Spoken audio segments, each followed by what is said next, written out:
Welcome. It's lovely to be with you tonight. Tonight's little talk is about listening for our call. And after the main part of our meeting, you're welcome to stay a little bit longer for discussion and questions and anything you might want to raise about your practice or share with us. That's a time when we come together once a month to share. So let's begin with a psalm.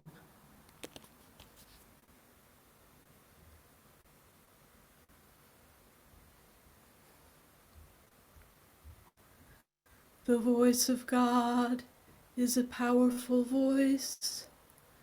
The voice of God is a voice of splendor. The voice of God breaks the cedar trees. God breaks the forest cedars. The voice of God splits the flames of fire.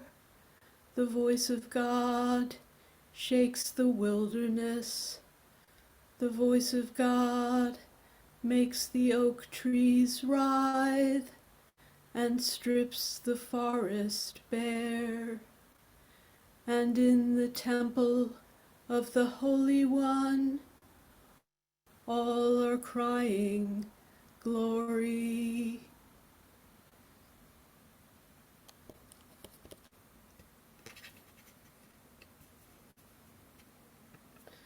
Welcome to this digital contemplative prayer group. This is a place for all God's people. Whatever your beliefs or doubts, you are welcome here. If you are new to centering prayer, just follow the instructions as the session unfolds. You're also welcome to use the silence in any other way that is right for you. Loving God, we ask for your blessings upon this gathering, recognizing that we bring the joys and sorrows of our lives here today.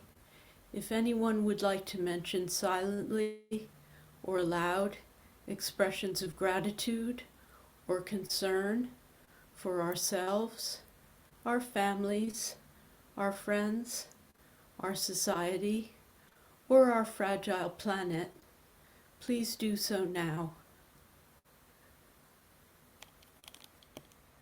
For my daughter Louisa, as she navigates romance. My friend Carrie, who's still in the hospital after surgery. For Adrian. For Susan, who has been in the hospital for almost a month. Son Scott, who's shipping out to the Air Force on Monday. For my dad, who had a stroke last week. For Daniel, who's under terrible stress, my grandson.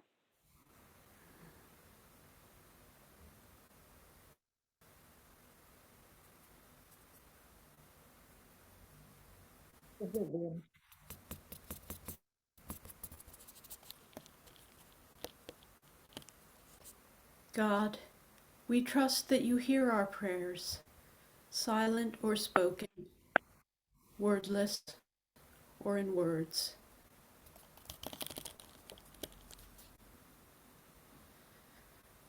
Today is Ash Wednesday, the first day of the 6-week period known as Lent. And Lent is often associated with giving up things, a time of fasting and self-denial. It can also be a time of taking up spiritual practices if we want to enter more deeply into the spiritual life and try some spiritual experiments. For this group, Lent has a special significance because this is in some sense our 2-year anniversary. I used to run occasional online centering prayer groups during Lent and during Advent, and I was starting a 6-week Lenten series 2 years ago when the pandemic struck, and so we ended up just continuing. So this has been a 2-year Lenten series, and It's been a wonderful opportunity to be together in prayer. I'd like to suggest that this year we make more space during Lent to listen for the voice of God, calling us to do what it is that only we can do. What do you need to do to make more space for the voice of the sacred to speak to you? What is trying to bubble up from within you, and how can you create a welcoming atmosphere for whatever is trying to emerge? What is it that you need to do to make more room for the passionate, committed life that only you can live?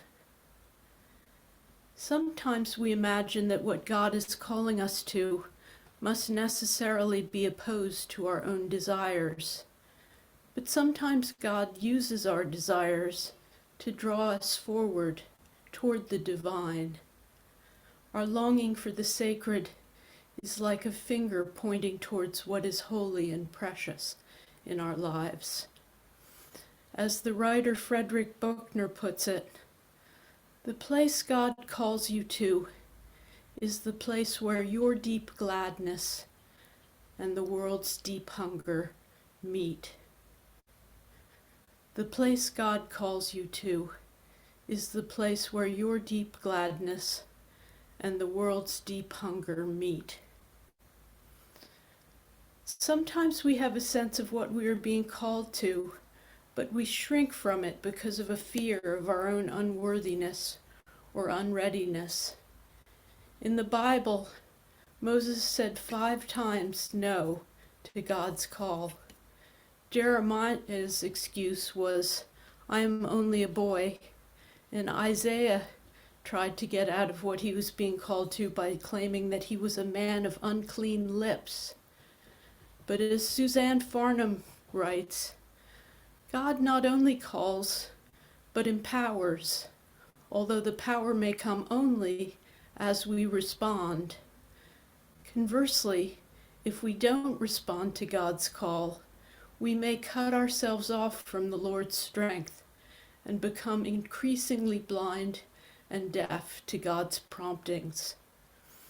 So paradoxically, it's our fear of being unworthy that can drain our power from us, whereas when we step into what God is calling us into, we feel the power of the Spirit supporting and uplifting us. What is your particular way of feeling unworthy or unready? Have you heard a call that you are not answering because you can't believe that it is really for you? How can you become more deeply trusting and respond to God's promptings with your deepest yes? What does it mean to hear the voice of God? It doesn't have to come in the form of a burning bush. There might be a still, small voice within you that knows with a mysterious knowing, or an obscure urge that just won't go away, an intuition that a path lies before you. Take a step, and the outlines of the path appear. Only you can know what God is asking of you this Lent. Are you drawn to give up something, or to take on a new spiritual practice for 6 weeks? Perhaps there's some special way you are drawn to practice kindness, or to rest in God's loving presence, experiencing your own basic goodness and knowing that you are enough. Or perhaps this year we find our Lenten practice in some form of joy, beauty, and delight that gives balm to our weary souls and reminds us that God is still present with us in all that we have experienced and are experiencing.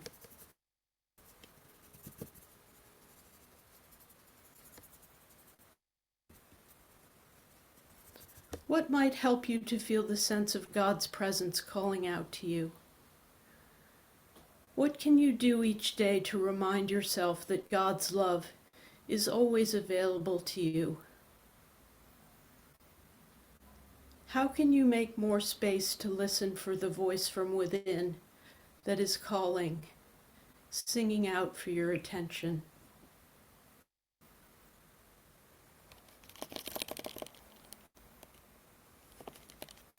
So now let's turn to our 20-minute period of centering prayer.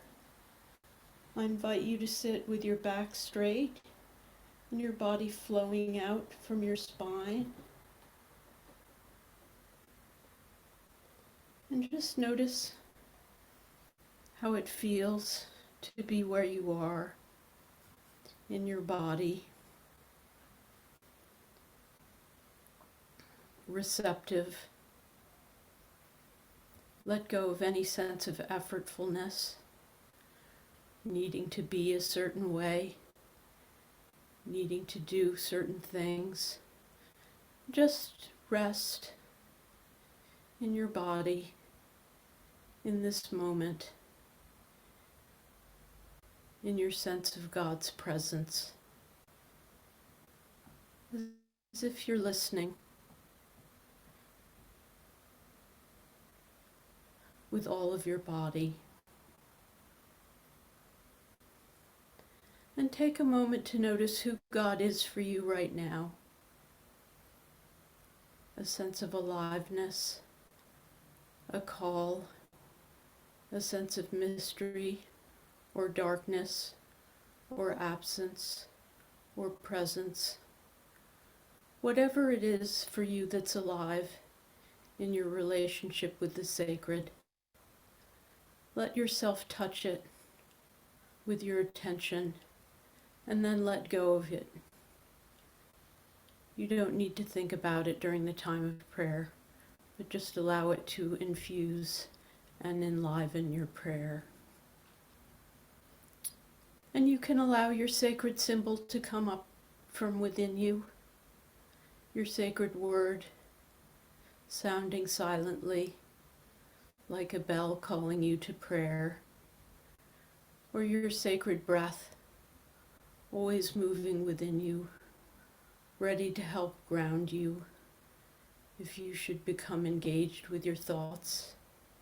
Just gently touch your symbol with your intention and allow it to disengage you from any sense of distraction or effort. Loving God, thank you for this time of prayer in community.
don't know.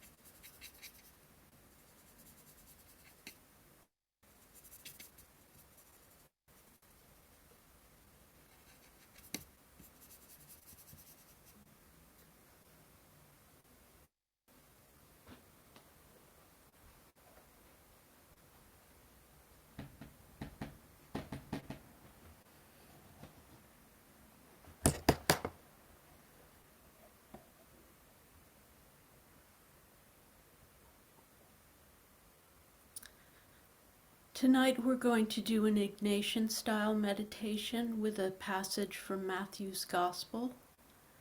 I'll read the passage twice with a silence in between, and then I'll invite you to enter the story imaginatively and give you some instructions for doing that. Listen with the ear of the heart. As Jesus was walking beside the Sea of Galilee, he saw two brothers, Simon called Peter and his brother Andrew. They were casting a net into the lake, for they were fishermen. "Come, follow me," Jesus said, "and I will send you out to fish for people." At once they left their nets and followed him. Going on from there, he saw two other brothers, James, son of Zebedee, and his brother John.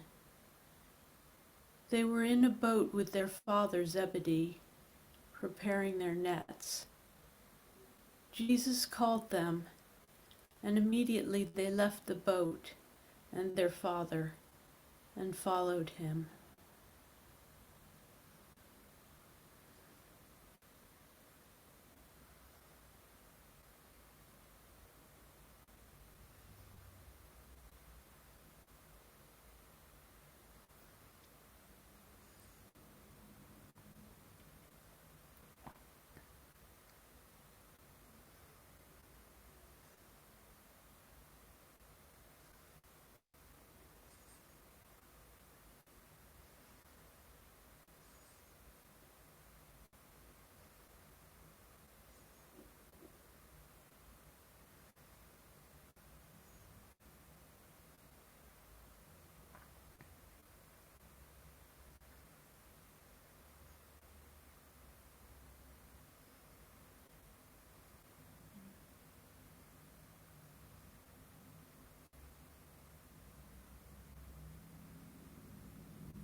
As Jesus was walking beside the Sea of Galilee, he saw two brothers, Simon, called Peter, and his brother Andrew. They were casting a net into the lake, for they were fishermen. "Come, follow me," Jesus said, "and I will send you out to fish for people." At once they left their nets and followed him. Going on from there, he saw two other brothers, James, son of Zebedee, and his brother John. They were in a boat with their father Zebedee, preparing their nets. Jesus called them, and immediately they left the boat and their father and followed him.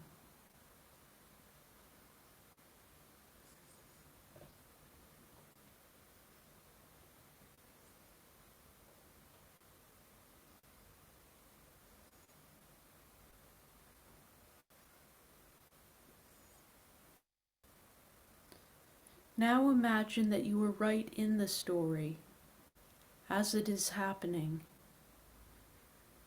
The scene does not have to unfold the way it did in the reading, and you don't have to worry about historical or physical accuracy.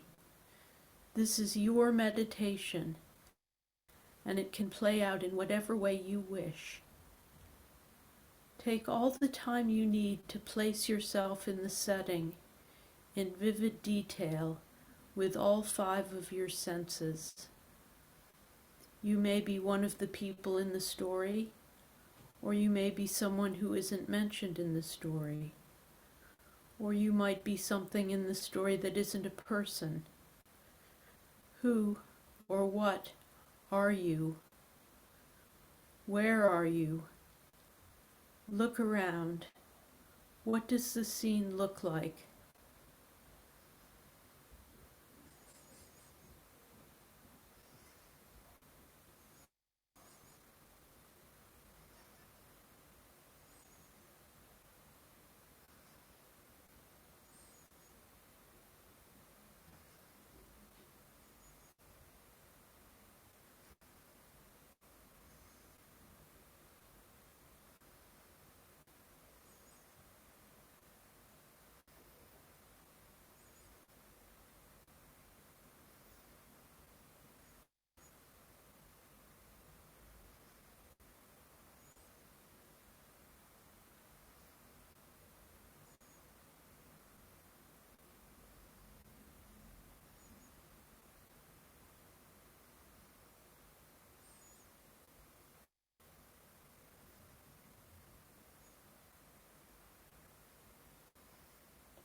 Notice the weather.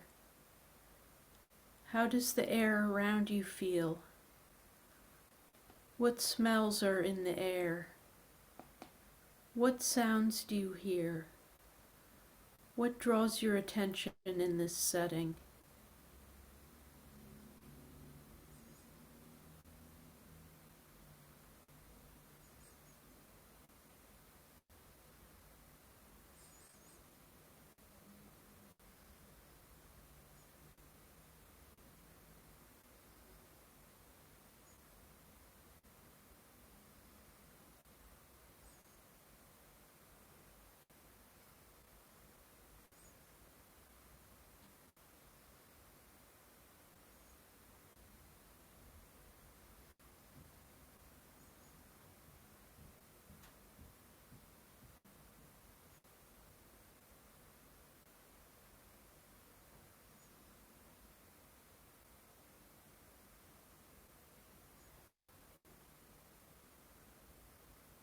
Are there people near you? What did they look like? How are they dressed? How do you feel about them?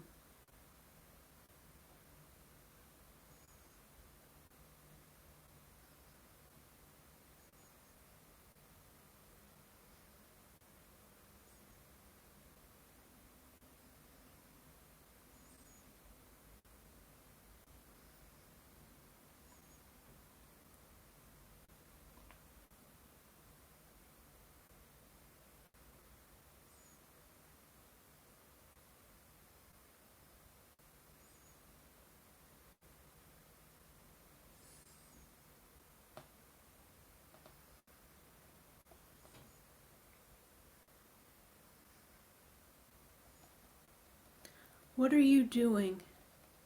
Or what would you like to do? What emotions do you feel in this scene?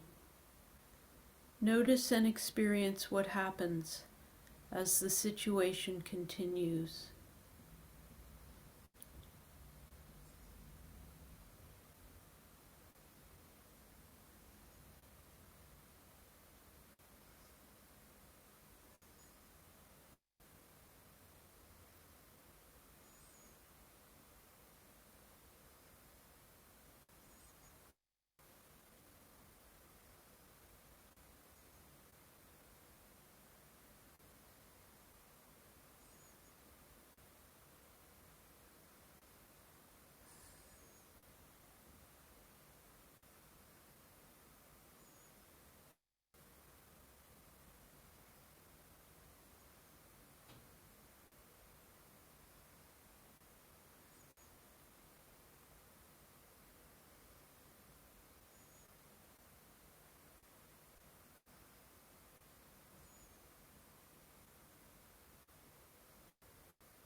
And now, the others have all gone away, and only Jesus is left.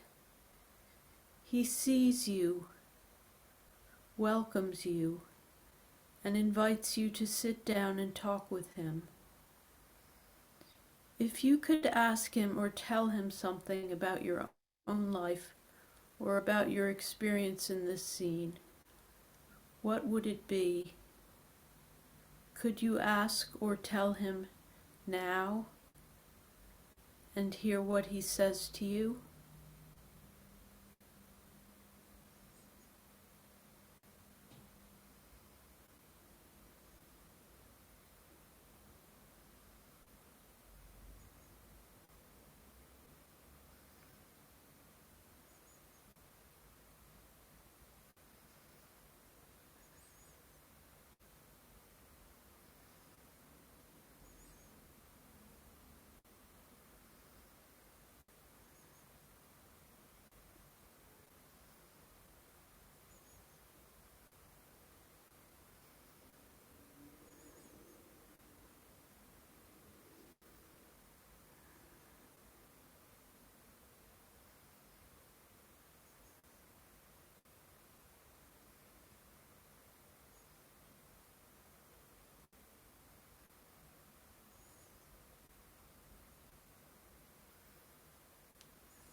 Now, make whatever preparations you need to leave the scene. Say goodbye, knowing that you can come back later if you choose.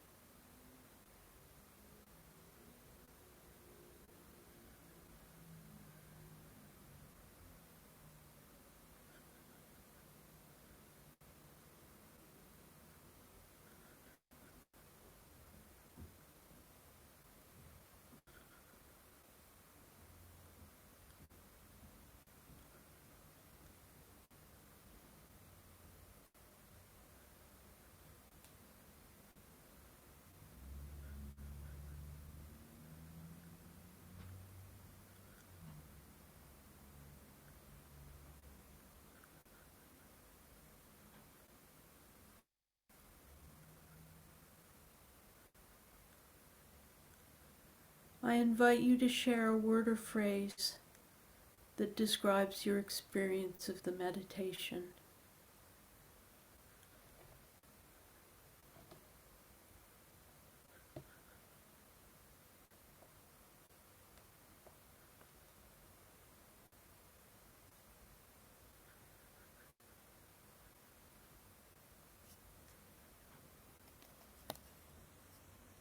Follow me. I'll show you how.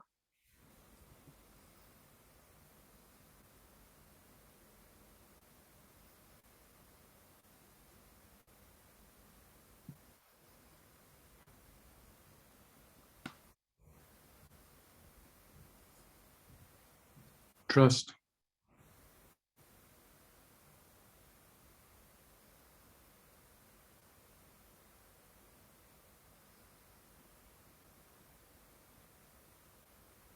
Gentle.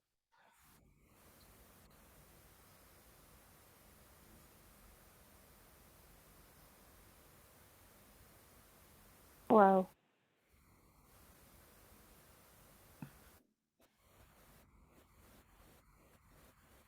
Radical trust.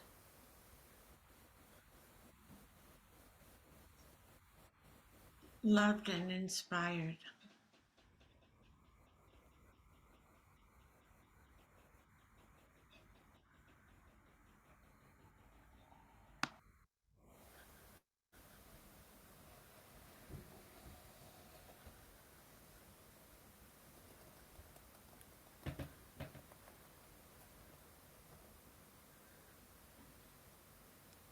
Let's close by saying together David Fernett's interpretation of the Lord's Prayer. Our source, existing beyond time, though uncontained by images, sacred are your names. Unity is here. Your path be done in this world as it is beyond time. Give us this day appreciation of your every gift, and heal us, forgive us, as we are a healing, forgiving presence to others. And when challenges come, help us to find you consciously freeing us from encountering death, suffering, and evil outside you. For you are the generative source of this universe, its laws, and life itself, now and forever. So be it. Let it be.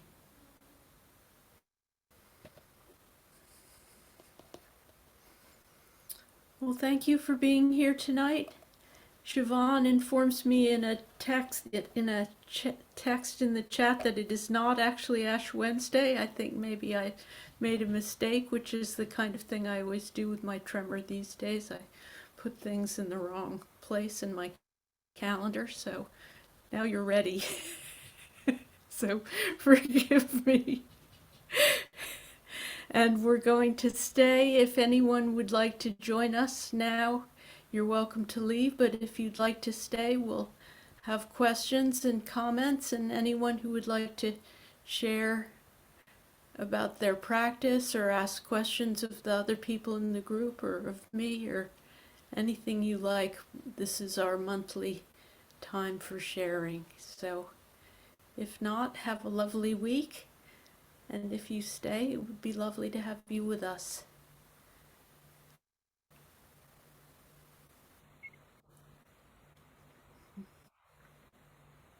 Yeah. Oh, and I'll turn off the record.